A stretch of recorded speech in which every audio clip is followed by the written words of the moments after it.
Action. Hey community, welcome. Thank you so much for tuning in to another MilSpouse Influencer Crushing interview. And today we have Monique Melton, business and relationship coach, author, and speaker. She's also she's become one of my really good friends. Aww. Also biz bestie. She is a force to be reckoned with. So I'm really excited to have her get a little pocket of time and get her on here to share a little bit about her journey with us. So Monique, tell us a little bit about yourself and welcome. Thank you for joining us. You are so sweet. Thank you for having me. I am so excited. So a little bit about me is I love pink velvet cupcakes. We need to start with the really important facts. Because it is if somebody wants to send you a gift. Yes, and they're from Jilly's. There's a cupcake place in St. Louis. That's where I'm from. That's what happens. Anyway, but I am a wife to a Navy veteran. So my husband served in the Navy, and we met in high school in weightlifting class.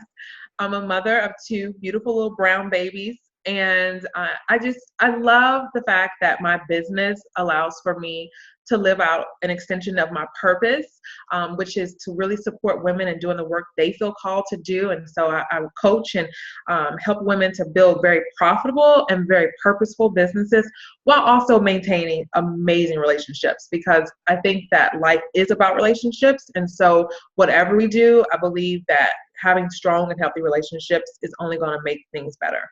Oh my gosh. Everything you say is like golden. It's got to be a quote. I'm like, everything she says, let's put it on a quote.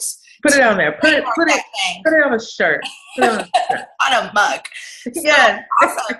So tell us, so you've been in business. I know you just had your business birthday, 3 years. Yes.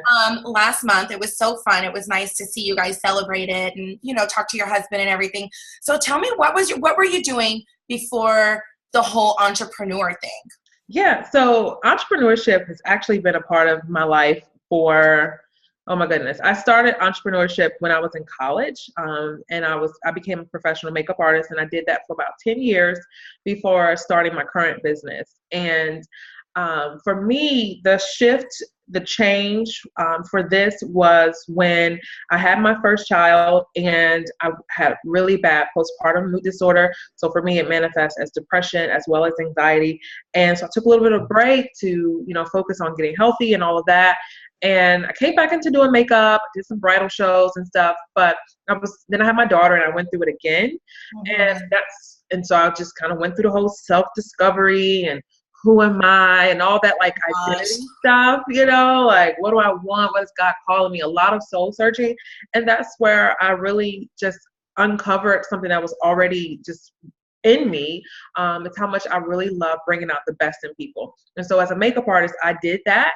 I would sit them in my chair and do makeup, and the beauty was already there. I just brought it out and enhanced it. And so as a business coach, relationship coach, I help bring out the best in people in their businesses as well as in their relationships. And so I wanted to think about a way I could do what I'm really good at. And so my education background is in mental health, but I'm also really good at business and marketing. And how can I support people and doing that work that matters to them and their calling? And how can I do things from home? And just really was doing a lot of searching. And That's how I came to where I am now.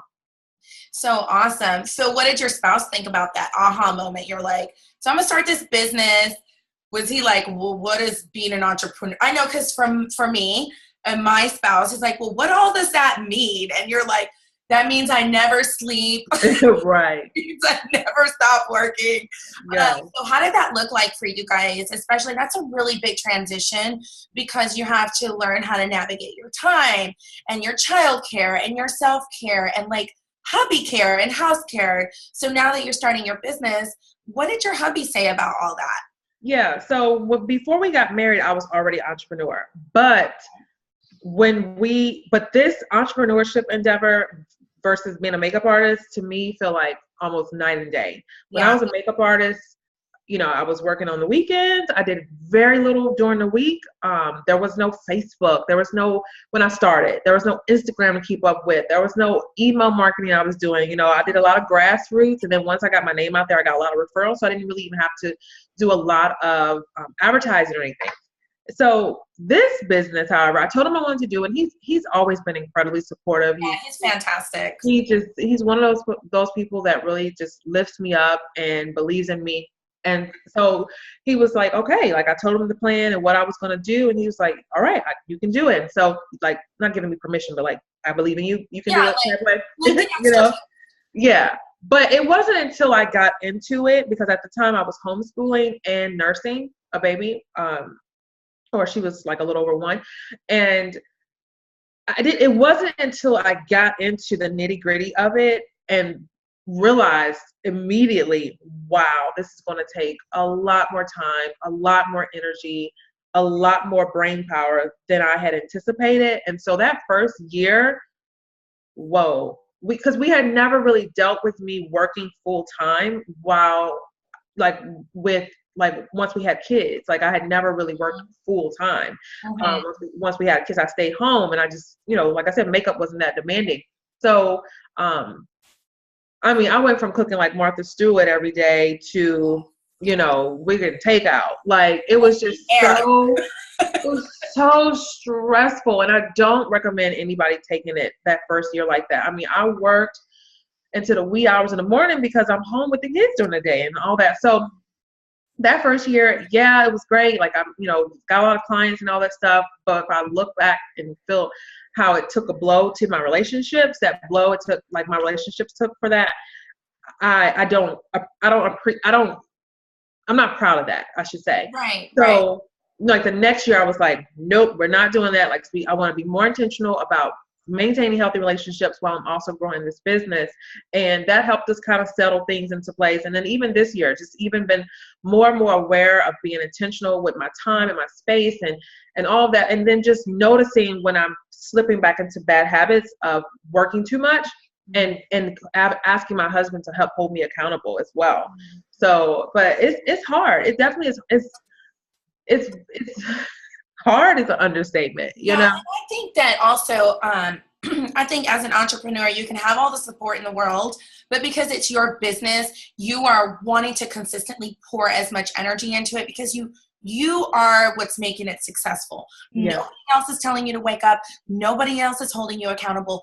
You're holding yourself accountable to. And in the beginning, you're wearing every hat. You're the billing, you're the VA, you're the social media manager, you're the business manager, you're all these things, So, I mean, yeah. And I will agree with you. The first year is for me too, like cooking every day, having these meals done by 5:00 to like my husband walking in a door and I'm still working.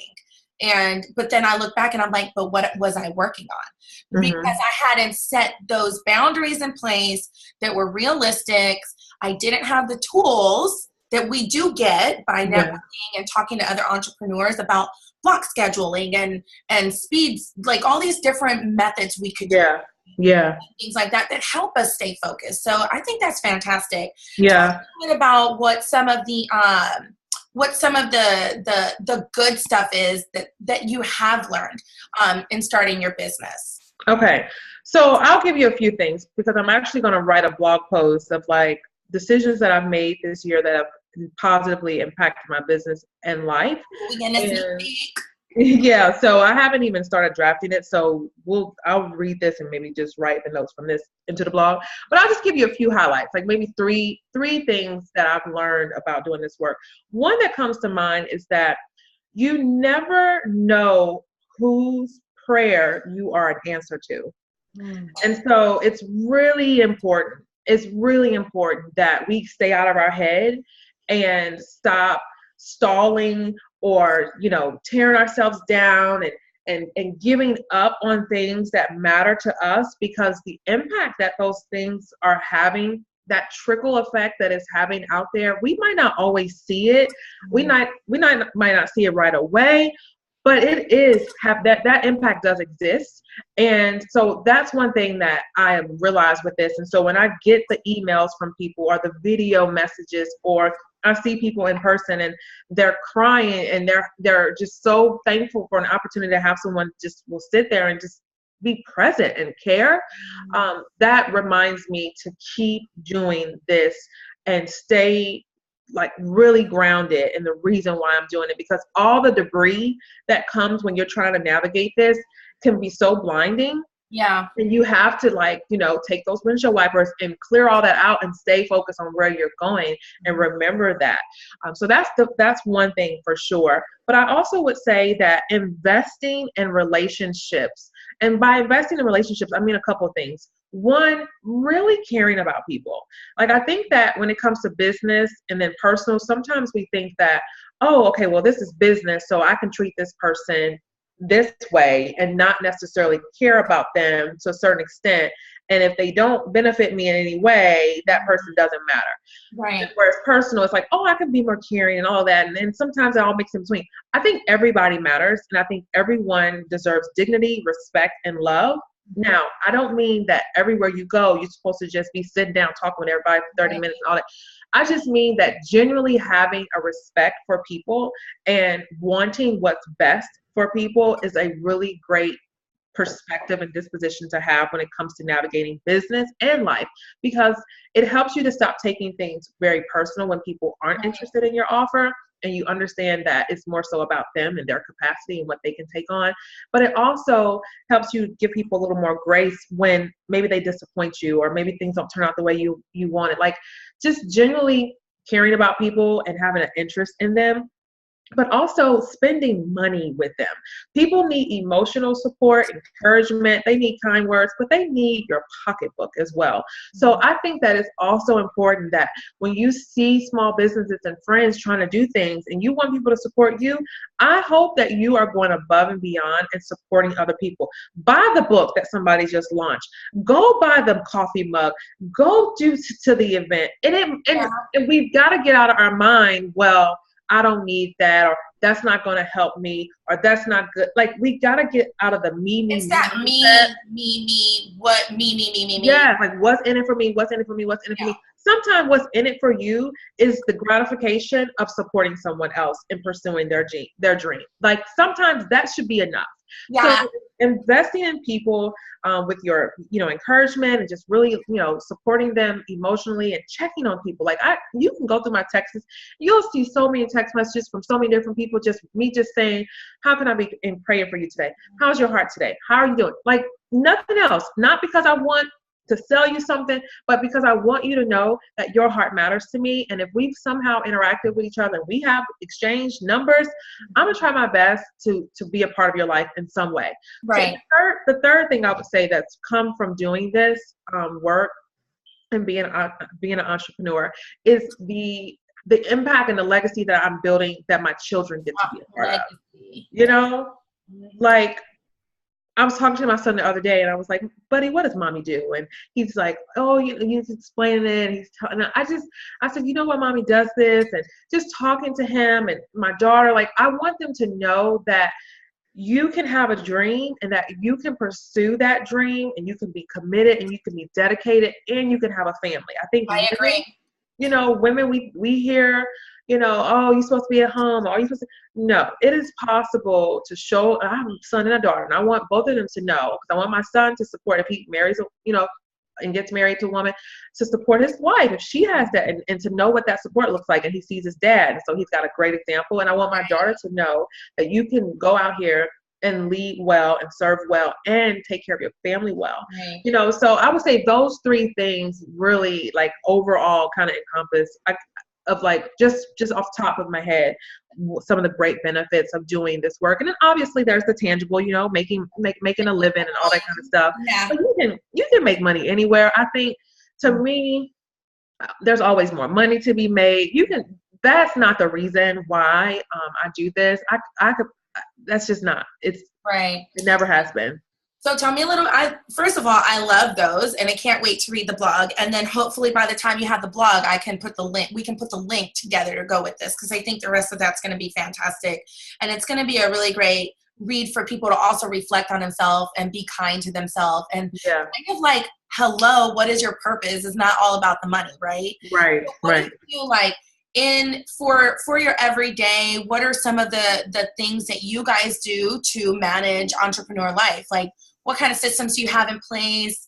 How do you guys, handle the TDYs or the late nights and your travel, that type of thing? What are some things that you use in your everyday life that help you stay on track? One of the things is we really try to communicate. We try to say, okay, this is what I got going on. This is what you got going on.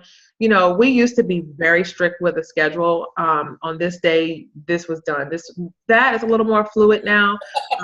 You know, I think we just have to embrace that that's what this season looks like right now, instead of, you know, feeling guilty that maybe things don't get done as quickly as they used to.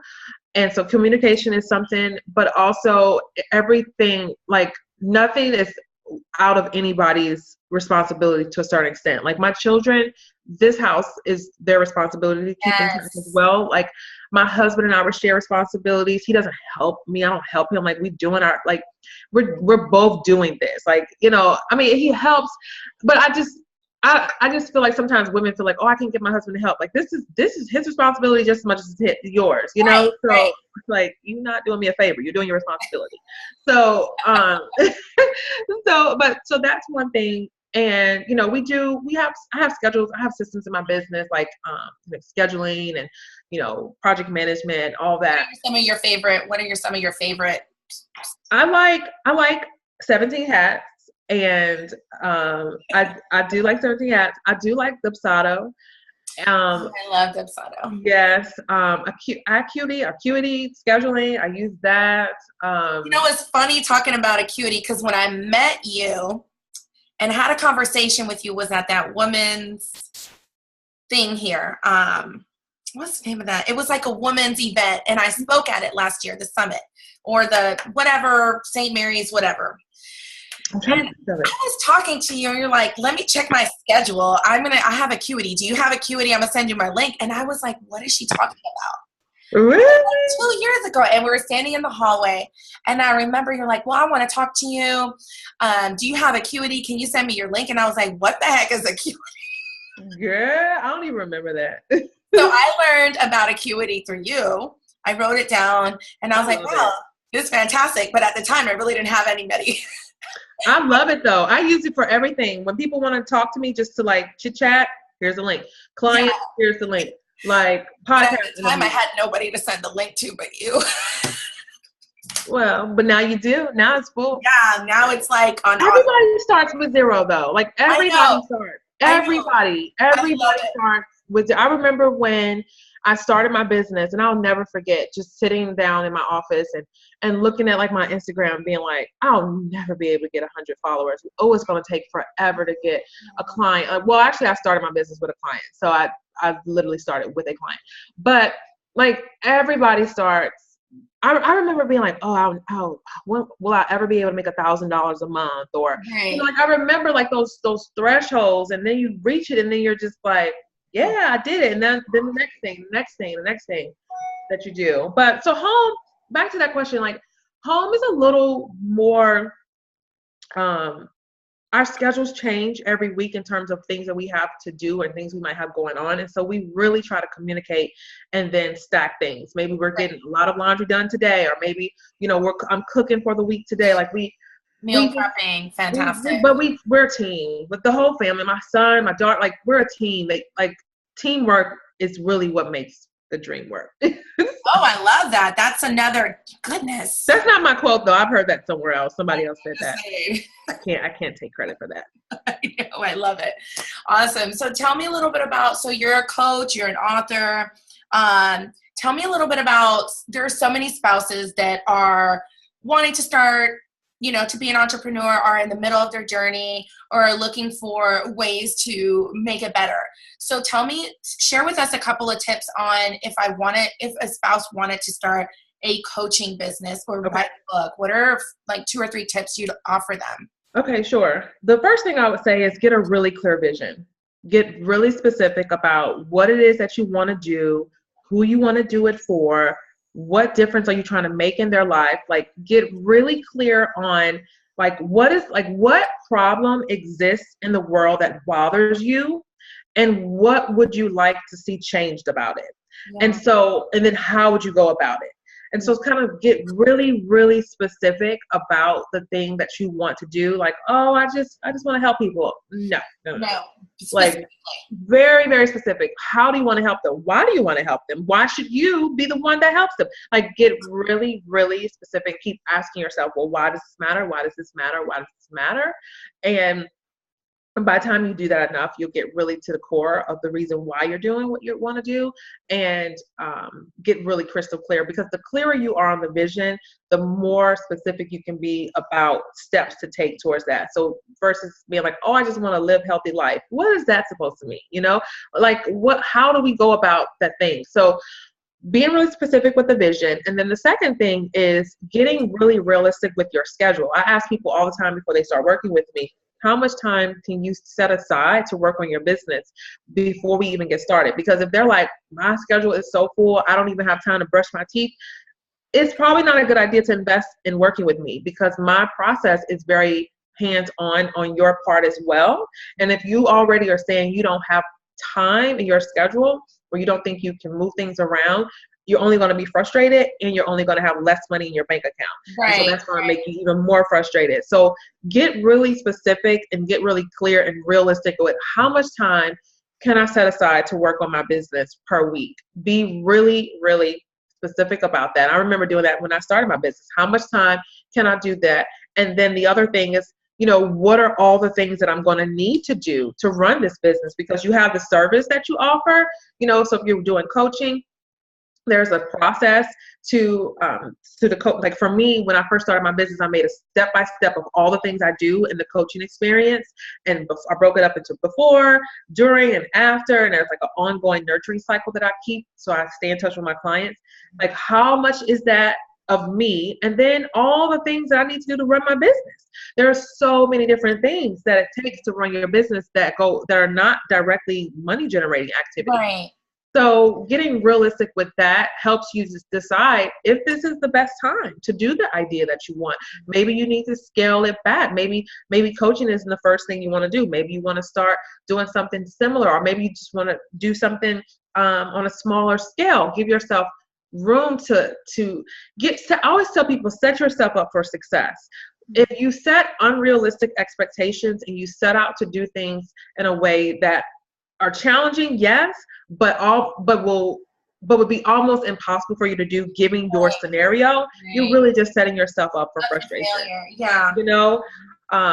So those are some suggestions. Like I think when it all, like to sum up what I'm saying, like get really, really practical and real about what it is you want to do and how you want to do it, and giving your season of life how you could go about living that. Because when I started my business and the way that I run my business, and when I started and how I run it now, completely different. I had 2 kids at home, but they're both in school now.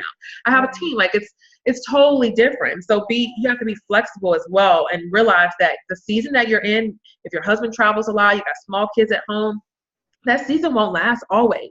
You're not going to always be changing diapers. You're not going to always. Although you feel like it in the trenches. You do. I know. You feel like it's so. But also hire a nanny for a couple hours a week, like just so you can get some focused time. I did that too. And that helped me. And then I eventually, you know, as I grew, I was able to add more things on, add more support as I was making more money in my business. Oh my gosh. I feel like I could sit here and listen to all of your tips all day long. You are so sweet. I mean, for real. And the time goes by so fast. Oh my goodness. How long has it been? Every time we talk, it goes by so fast. What is happening? I have that effect. So I want to jump into, because you're such a wealth of knowledge, I want to jump into a kind of a little fun facts or whatever you want to call it. And then we'll talk a little bit about how we can find you in any specials and stuff you have going on. Okay. So tell me a little bit about what one of your favorite reality TV shows are. I always ask this because it really, some people you don't expect the answers they give you. I don't watch reality TV. I hardly have time to watch TV.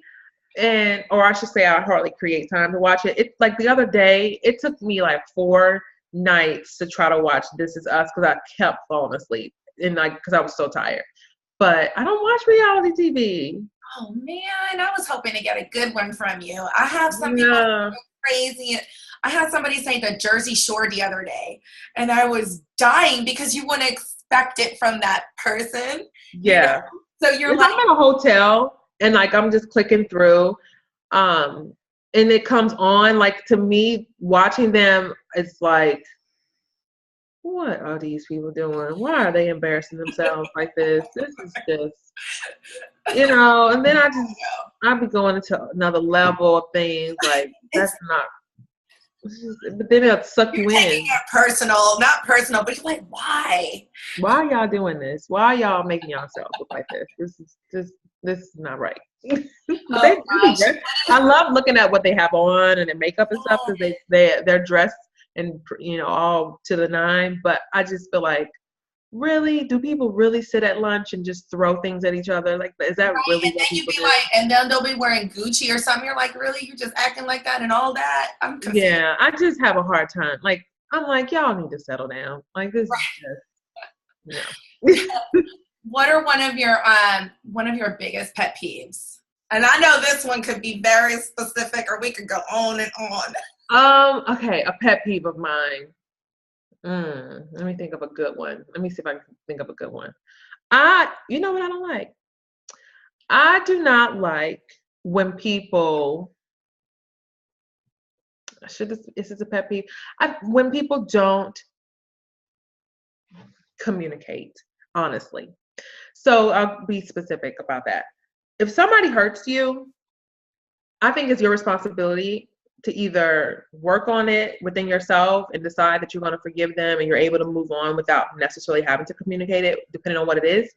Or if you're not going to do that, to be willing and courageous enough to tell that person, you know what, this hurt me and this is why, and give that person an opportunity to make things right. And so one of my pet peeves is when people just cut you out of their life without you getting any warning or getting even an opportunity to make whatever the grievance was right. Because sometimes we do things we don't even realize that it was hurtful to someone else. And if had we known, we probably wouldn't even do it, So that's a pet peeve. I kind of took it like on a deeper level, but like, hey, sometimes we need to get deep. But I'll give you a funny one. I don't like it when people don't wash their hands. Oh my gosh. Well, yeah, like in the bathroom. It's funny because I went to the movie theater with my kids, and the girls and I were in the bathroom, and a lady came out and like just left. Like, yeah, see that? And my 9-year-old looked at me and was like, she is dirty. I was like, I don't like that. I don't like that. My 9-year-old knows that they need to wash. I was just really wash your hands. Like it's not even just for you; it's for the other people around you. Because you don't want touching everything and all that. It was bad. If you had a superpower, what would it be? You know what my superpower would be? To be invisible. Because sometimes you want. I'll never forget when I realized this. So I was trying to get into my house, and for some reason the key was like acting weird, and my neighbor right next door, who doesn't live there anymore, was going off on his wife or girlfriend, like screaming at her, like in her face. And I was like, I just want to be invisible. I don't want to be here. Like this is uncomfortable. It was so uncomfortable, and that was the moment I realized that I would love to be able to be invisible. Like isn't there an Avenger that's like turns in clear or something like that? Probably. There is. And like some people say, oh, I want to read minds. I don't want to know. I don't want to know what you think. Somebody did say read minds, and then they were like, but then I don't want to read my husband's mind because what if you read something that you shouldn't have read? Because right. And then the other another spouse had said they wanted to teleport, and she was like, I want to teleport so I could tell the people that are on the show, to like the reality TV shows, to like, hey, you're dumb, he did this, and the other girl, like, she was like, I just want to help them. Yes. Yeah, they're gonna reality. Look, people on reality shows, that is all scripted. Look, that's a whole nother thing. Girl, I will binge reality shows. Like, I don't know why, I just love it. It's like mindless TV for me. It is very mindless TV. You don't have to think. You just sit there and just go. Just chill. Like, yeah. That's when I probably am being judgmental. I try not to be judgmental, but I probably am when I'm watching. Roy judges the entire time I watch a show, and I have to tell him to be quiet. I'm like, be quiet. That is Samantha. Like, I'll just like, stop. Like, I'm trying to get the whole story. Or he'll come in and start asking me, and I'm like, you need to go back to last season because I don't have time to tell you this. Oh my goodness. So awesome. We're going to wrap things up. Tell us what you got going on, where we can find you, any special things you have coming up. Yeah, so I have a workshop that's coming up in January. It's Saturday, January 27th. It's an in-person one-day workshop, and Moni's going to be there, my guest speaker. But we are going to it's a very much roll your sleeves up, get work done type workshop. I speak at conferences all over the country and events and all of that, and I love them. I think they're great, and I think there's all sorts of types of events. This one is definitely one where you're not necessarily just going to leave with really great ideas and feel really inspired. You're going to leave with a really clear plan for marketing your business, the specific steps that you need to take for your business, and your PR strategy. So how to make sure that those two things are really powerful, detailed, and very strategic, and laid out in a way that suits your business, your schedule, and your goals for your business. So that's coming up in January. It's only going to be 6 people because I want to keep it very hands-on, and keeping it small allows for me to do that. And that's that. But later in the year, I'll be launching some of my second book, some really cool little secret things coming out. But the best way to stay in tune is to really either join the Esther 414 community, which is on my website, or follow me on Instagram at Mo Motivate. That's the best way to kind of see what's going on and what's happening. Awesome. Well, thank you so much. I'm really excited that you had the time to hop in with us and share a little bit about your journey, how you do things. You know, as a military spouse, even though your spouse is not active duty, does not mean you're not a spouse. And I think a lot of times spouses feel that they're not as valuable as military spouses. But I want to say that you guys are, and you guys are still part of the community, and we value everything that you guys are doing and the commitments you guys have made. So thank you so much for joining us and sharing your journey with us and sharing so many phenomenal tips. And you guys, thanks for popping in and tuning in to another amazing episode of MilSpouse Influencer Crushing Interviews with Monique Melton. Make sure you go follow her, join her Esther 414 community, go find out about the workshop. It's going to be so great, and we'll both be there. So it's like a 2-for-1. On the January 27th is the day, right? Yep. And you can find it on her website. And if you want more information, make sure you just message her on this video. Send her a message in Facebook and ask her any questions about coaching or how to work with her or how to support her and share her journey throughout the entrepreneurship journey, just in general, right? Like it's a journey. So anyway, thank you guys for tuning in. Thank you, Monique, for coming. Thank you for having me. Bye.